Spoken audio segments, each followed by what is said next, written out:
kitais metais. Žiūrėkit, jūs... žiūrėkit, ne mano skaičiai, kaip jūs rašot, kad 24 metais jūs patirsat Šilalėje vežėjų sąnaudų 300 000. Tai ką jūs norit pasakyti, kad toj vietoj netikrus duomenis rodot? Ne tą, ką mokat faktiškai? Mūsų konsultantas, kuris paskaičiavo, jis ėmė iš visų sutarčių pagrindų surinkimo paslaugas. Atsiuntėt ketvirtadienį lentelį Šilalės rinkliavos dydžio aprašymus. Ir čia yra prognozuojamas sąnaudas. Ir pačias pirmas eilutės mišrių komunalinių atliekų. Šiuometinės sąnaudas yra 300 000 Šilalėje, kitų metų 362 beveik tūkstančiai. Kas taip brangiai, aš suprantu, galbūt indeksavimas, bet 20%, reikėtų paskaičiuoti, kiek čia gaunamas tiksliai, bet netoli tiek. Ar jūs žiūrite bendrai ar žiūrite Šilalės? Tai ir bendrai, visų savivaldybių. Bendrai tai yra nauji konkursai šiais metais įvykę Pagėgiuose. Šilalėje tai nebus naujo konkurso, nes įvykis. Bet pas mus tai nebus. Bet surinkimo pačios sąnaudos tai yra vis tiek bendrai visos žiūrimos. Bendrai dalinamas numatytų mišrių komunalinių atliekų. Nėra, kad jūsų vežėjas, ką veža Šilalė. Ir tik tais tos sąnaudos ir tai bus dalinamos iš Šilalės. Aš tą puikiai suprantu, bet jūs, pavyzdžiui, Jurbarkui užskaičiuojat sąnaudų tiek pat, kiek Šilalei. Nors pas mus konkursas įvykęs, o pas jų dar tik tai bus konkursas. Ne, buvo šiais metais yra naujas konkursas įvykęs. Įvykęs yra? Taip. Tai Šilalės šiaip kaina yra didesnė negu Jurbarko. Aš suprantu, bet jūs man... Yra prisijungęs konsultantas, tai tikrai gali pakomentuoti. Tai pakomentuok, nes aš nesuprantu, kaip kitais metais tiek vežėjai brangst. Labą dieną, Darius Buzas. Dabar aš galiu pasakyti taip, kad 25 metams suprognozuotos sąnaudos jos remiasi dabartinėmis jau turimomis kainomis po paskutinių konkursų ir prognozuojamomis konteinerių ištuštinimo dažnių. Yra sutartys, yra kiekiai suprognozuotos tokios sąnaudos, kokios iš principo turėtų būti pagal tas kainas ir kiekis. Dabar į 24 metų surinkimo sąnaudas, kaip buvo nustatinėjama kaina, pas jūs dabartinė 150 su viršum eurų, tenai yra dalis surinkimo sąnaudų. Į tą kainą jau nebuvo atsižvelgta per 24 metus po naujų pirkimų pabrangimas ir sąnaudų surinkimo išaugimas. Nebuvo atsižvelgta, dėl to toje kainoje nėra išaugimo ir nesimato pas jūs sąnaudosios, kurios yra 24 metų surinkimo, kad jau tos sąnaudos yra padidėjusios ir kad jūs dabar mokat už surinkimą mažiau, negu reikėtų mokėti 24 metais.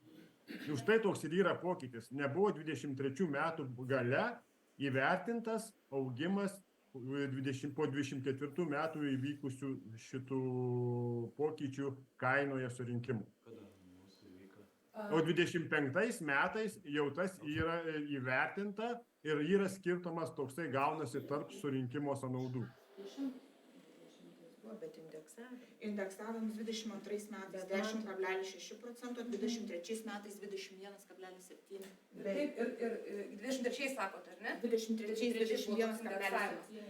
Tai esmė yra ta, kad praeitais metais, kai buvo peržiūrėta 1 tonos sutvarkymo kaina, vežėjų kainos ten nebuvo, kaip sakant, įvertintos pagal naujas sutartis.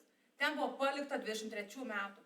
Tiesiog, kad mes, nežinau, ar pamenate, bet tikrai buvo kelios tik punktai, keli buvo peržiūrėti tam, kad iki vertų išgyventi, o visi detaliai nebuvo. Visi indeksavimai vyko, tai šitoj lentelėje 24 metų vežėjo kaina yra faktinė ar kokia čia yra?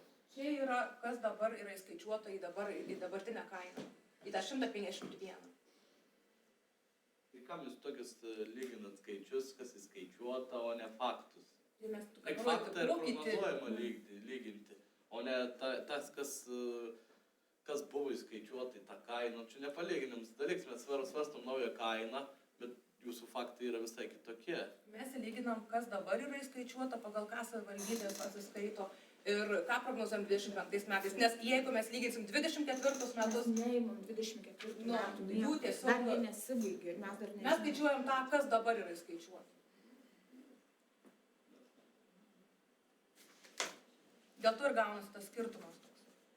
Bet šiaip realiai, ką mes jau daugiau vežėjus mokame vat iš tų pačių pinigų, kaip sakant, ką gaunam iš savivaldybės. Jūs žinot, kad jūs ir vežėjų sumokat daugiau, bet su šitą kainą jūsų sąnaudas, tai yra pajamas padengs sąnaudas. Su šitą kainą. Nu, aš taip vėlgi, pasakysiu dar kartą. Jeigu nebūtų padaryti veiksmai, tai tų pajamų nebūtų užtekę sąnaudom padengti. Tai ir nėra nueita paprasčiausių kelių, kad pasikėliau kainą ir dabar esam ramus. Direktorius, jūs taip nesakykit, taip ir buvo, praeitais metais kainų pakelta. Taip buvo pakelta, bet jeigu nebūtų sąnaudos peržiūrėtas, nebūtų padaryti tam tikri veiksmai, šiai dienai nebūtų užtekę. Mes ir keitėm direktorių dėl to, kad norėjom, kad tie veiksmai būtų atlikti, tai to ir tikėjomės. Tai tikimės, kad padarėt ir dabar negrįžot atgal, kelam kainą ir kitais metais jūs jau viską atleidot ir nebetaupot. Taip neturi būti. Prašom, taryba Marevičius. Dar turi klausimų panašiai. Norėjau išgirsti mūsų administracijos atsakingų darbuotojų pastebėjimų, kokie yra vis dėlto jūs daugiau arčiau ištyrinėjusi, analizavusi esat, ką jūs matot dėl šitų pasiūlymų.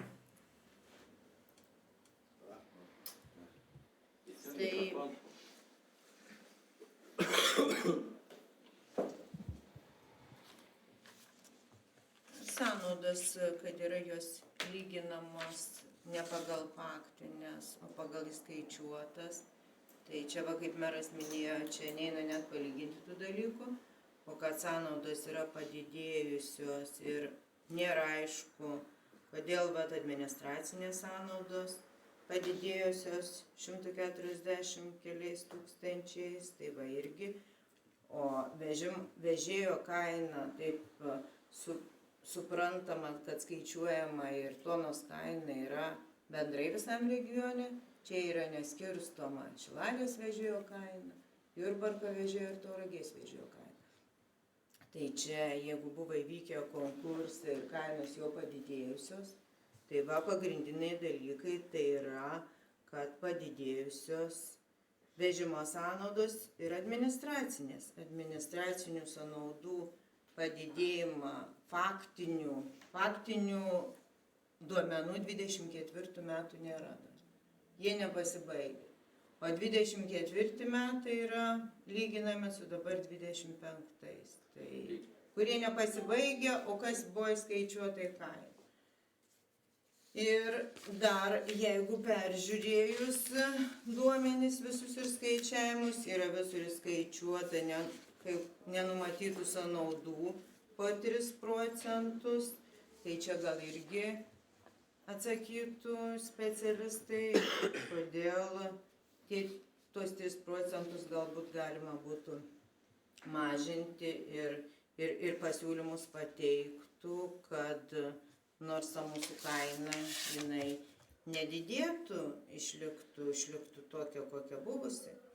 Kadangi kai nėra faktinių duomenų, tai lyginti sunku, bet sąnaudų didėjimas didžiausias tai yra atliekų surinkimo vežimo parodytas ir administracinių. Tai gal tada būtų klausimas, kai šitas administracinių sąnaudų padidėjimas. Lentelė. Man čia kažkodėl nerodo. Tai mes greičiausiai tarybos nariai pritars, kad prašom pateikit už 10 mėnesių šių metų faktinės sąnaudas. Tas pačios eilutėse vežėjų ir kitas. Bus tokie dalykai ir dar pratęstant, kiek naujoj kainoje skaičiuota jūsų pelningoms, ar yra skaičiuota? Tai va, tai dar vienas dalykas, bus suformuotas atidėjinys sąvartyno uždarymui apie 80 000 eurų. Palaukit, nu tai čia... Tai kas nėra dabar dar įvertinta iš tikrųjų čia. Ir nėra įvertinta kaina sąvartyno atidėjinio sumos ateinančių laikotarpių. O jos bus iš tikrųjų tikrai didelis. Tai tai yra labai svarbu. Ir aš praeitą kartą minėjau. Esminis dalykas yra toksai. Pagal aplinkos apsaugos agentūros prievolį vykdymo užtikrinimo sumos apskaičiavimo šiuo metu paskaičiuota, pagal vyriausybės nutarimą, paskaičiuota mūsų sąvartyno atidėjinių suma turėtų būti lygi 1 043 000. Šiuo metu atidėjinių suma balansė yra 598 000 eurų. Tai reiškia, šitam skirtumui 400 su viršum tūkstančių turės būti imamas banko garantas. Tai akivaizdu, kad tai irgi įtakos, todėl kad yra 90 000 eurų didesnė suma banko garanto bus negu pernai. Tai dabar kokia bus galutinė suma, sunku pasakyti. Nes tik vienintelis bankas duoda draudimą, duoda garantą, tai yra Šiaulių bankas, kiti bankai net nekalba apie sąvartynų uždarymą. Taip pat lygiagrečiai dar paprašiau šiais metais, kad įmonė Hidrotera surastų UAB, verslo įmonę Lietuvoje, kuri padarytų sąvartynų uždarymo sąmatą. Šiai dienai sąvartynų uždarymo sąmata yra 2,4 milijono eurų su PVM. Pagal numatytą sąvartyno eksploatacijos laiką, sąvartyno rezervo iš vis yra likę 60 646 tonos. Ir jeigu nebus atlikti esminiai veiksmai, ieškant atliekų, alternatyvių atliekų tvarkytojų ir reikia padidinti deginimo kiekius, jeigu šitas nebus padaryta, tai sąvartyno gyvavimo laikas bus 8,8 metai. Jeigu padidins deginimo kiekius ir ieškosim dar sprendimų, kuo mažiau atliekų į sąvartyną, tai būtų ne daugiau negu 4000 tonų per metus, tai sąvartyną pavyks eksploatuoti apie 12,3 metų. Tai laikas eina greitai, atidėjinio suma 2015 metais buvo atidėta balansė 1,2 milijono, 2019 metais 700 000 eurų iš balanso atidėjinio suma dingsta. Tai yra dengiant nuostolius. Taip, kad laikas eina greitai, po 10 metų stebuklingų būdų turės įmonė atsirasti bent jau 2 milijonai eurų sąvartynų uždarymui. Kaip visą tai reikės išspręsti, tai paliksim ateičiai, bet žiūrint sąmoningai, tvariai ir atsakingai prieš gyventojus ir galbūt mažiau tam tikrų politinių aspektų, tai reikėtų pasižiūrėti į ateitį ir jau nuo šios dienos bandyti atstatyti kiek įmanoma atidėjinius ne tik balansę, bet ir banko sąskaitoje. Tai toks tikrai mano kaip pačios ne tik kaip įmonės vadovo, bet kaip ir Tauragės regiono gyventojos mane tai neramina ir aš nežinau, kaip po 10 metų reikės tvarkytis ir kaip tvarkysimės. Tai aš tai žiūriu labai atsakingai ir visą tai, ką mums pavyksta sutaupyti ir, sakykime, tas 80 000, kur mes per šiuos metus įdėjom didžiulės pastangas, tai labai džiaugiuosi, kad tas 80 000 liko šiems metams tą atidėjimį suformuoti. Ir tą reikia daryti kiekvienais metais.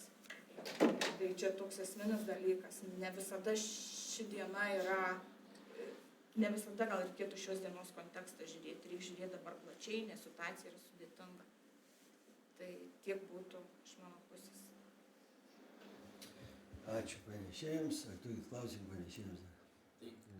Kiek yra pelningoms suskaičiuotas, ar yra kainos? Per investicijų grąžą yra įskaičiuota pelningoms. Koks procentas? Darius jau atsijungia. Neatjungiau. Koks yra investicinis grąžos pelningumas įskaičiuotas? Vert kainoje Taip. Bendra? 4,3 ten su kažkiek. O nereguliuojamai? Nereguliuojamoj, tai kas liečia nereguliuojamą, ką buvo paminėta, aš pasižiūrėjau, nereguliuojamoj yra 3 procentai, bet nereguliuojamoj kas yra? Yra buities susidarančių nekomunalinių atliekų tvarkymo kainoje ir degas eksploatavimo kainoje įdėti po 3 procentus. Tai sudaro 7,7 tūkstančių eurų. Tai jeigu pasižiūrėt visoje jūs prognozuojamuose sąnaudose viso regiono su komunalinių atliekų tvarkymo sąnaudose, tai sudaro 0,2 procento nepilnai visų sąnaudų. 3 procentai, apie kurias Aušra jūs sakėt, tai čia jos dabar sudaro 7 tūkstančius bendrai. 7,7 tūkstančių eurų tai yra tas rezervas, kuris susidaro dėl tų 3 procentų. O tada, sakykit, to darbo užmokesčio sąnaudose, kur čia padidėjimą jūs numatot? Dėl kokių čia priežasčių? Tai dėl to, kad 10 dabar yra susijęma su minimaliu atlyginimu didėjimu. 10 procentų yra uždėta. Ir šiaip, jeigu dėl bendrų administracinių grįžtant, tai iš viso bendrai, dabartiniam tam modelyje yra įskaičiuota 448 tūkstančiai bendrųjų sąnaudų, naujai 25 metams tai yra 548 tūkstančiai eurų. Iš jų VER dalis yra patvirtinusi įtraukusi 291 tūkstantį, nereguliuojama dalis lieka 257 tūkstančiai. Na ir jie, aišku, yra išskirstomi pagal atskiras dalis. Pagal kainas, kurias prieš tai pristačiau. Aišku, nepamirškim, kad verto atėjimas taip pat kainuoja. Vertui per metus 12 tūkstančių reikia sumokėti. Tai čia pačiam vertui, o dar atsiradęs privalomas verto auditas, irgi kažkur apie 4 tūkstančiai eurų. Toliau irgi ten to modelio rengimas ir konsultantai taip toliau irgi. Tai taip, kad tas verto atėjimas irgi apie 25 tūkstančius įmoniai kainuos. Jau kainavo realiai. Nes ir auditų reikėjo atlikti ir panašiai. Ir kitą metą kitais metais nebus lengviau, nes kitais metais vėl yra įstatymai pasikeiti, reikės vėl pritaikyti prie dabartinių teisės aktų ir grįšim prie paties. Nes vėl vertas perskaičios DGAS-ą persidės pas save, kad pas mus liktų tik 2 dalis. Vėl verto auditas reikalingas, jau esam sutarę su audito įmonė. Ir vėl modelį viską perskaičiuoti ir vėl tas pats. Gal po to, jeigu nebus teisės aktų pakeitimų, gal pavyks nusistatyti jau 2-3 metam. Jeigu neįvyks teisiniai baziai pakeitimų, gal tada kažkiek atsikvėpsim. Bet po kol kas tai kaštai yra numatomi. Tai ačiū pranešėjams, klausimų yra. Tai Kaimo aplinkosaugos ir komunalinių ūkio komiteto posėdį baigiame. Apie kitą